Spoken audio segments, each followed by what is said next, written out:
Menulis puisi tampaknya kebiasaan yang lazim berlaku di antara pemimpin komunis. Mao Zedong menulis, begitu juga Leonid Brezhnev.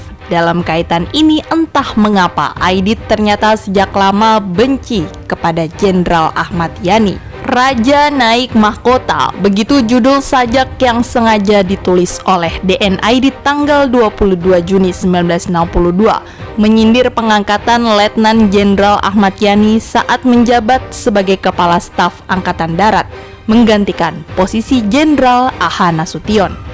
Udara hari ini cerah benar, pemuda nyanyi Nasakom bersatu, gelak ketawa gadis remaja mendengar si Lalim naik tahta. Tapi konon mahkotanya kecil. Sajak 4 kuplet tersebut kemudian ditutup dengan stanza, "Ayo, maju terus kawan-kawan, halau dia ke jaring dan jerat, hadapkan dia ke mahkamah rakyat." Sewaktu ditetapkan sebagai KSAD, Letnan Jenderal Ahmad Yani telah diejek Aidit sebagai si Lalim dengan mahkota kecil.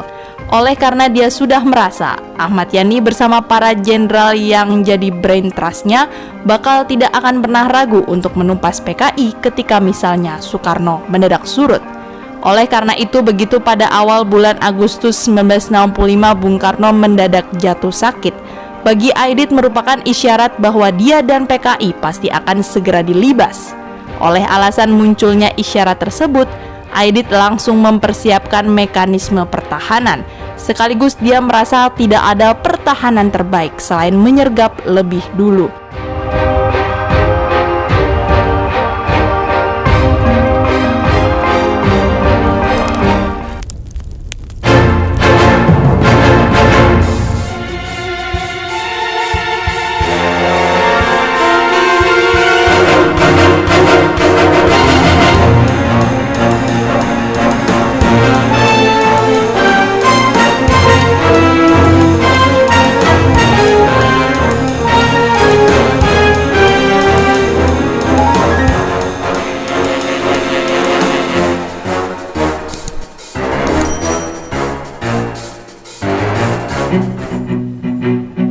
Aidit juga kembali kepada tesisnya bahwa KOP bisa bermutasi menjadi revolusi, sehingga sejak pertengahan bulan Agustus 1965 Syam diperintahkan untuk mulai mengefektifkan kerjasama dengan para kelompok perwira maju, bersiap-siap menghadapi kemungkinan terburuk yang dia perkirakan bakal segera datang.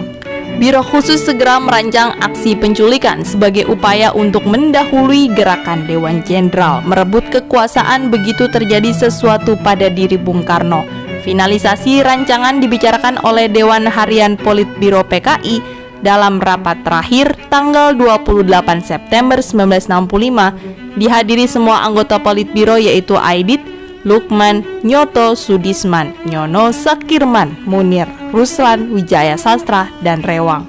Menurut Subadio, sesudah menguasai RRI Pusat, seharusnya Aidit menyerukan aksi pemogokan untuk melumpuhkan pemerintahan. Ternyata dia tidak melakukannya.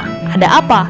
Oleh karena dia bergantung kepada Soekarno, tidak kepada kekuatan partai atau organisasi masanya sendiri. Aidit seakan-akan sudah berdiri di bawah pohon sehingga mirip anak kecil. Dia merasa tinggal menunggu saja buah akan rontok dengan sendirinya. Dalam buku The Communist Collapse in Indonesia tahun 1969 juga dikisahkan pengalaman Kolonel August Marpaung, pernah menjadi duta besar di Canberra semasa memeriksa Nyono, anggota Politbiro PKI. Nyono sangat patuh dan mengikuti semua penjelasan Aidit bahwa Bung Karno sakit parah sehingga mereka merasa sudah tiba waktunya untuk bergerak. Nyono tidak pernah membantah analisis Aidit. Begitu juga semua anggota Politbiro PKI lainnya tidak ada yang membantah. Tanpa melalui perdebatan oleh karena semua patuh kepada Aidit yang telah dianggap sukses dalam membangun kembali partai, semua otomatis selalu memberi dukungan.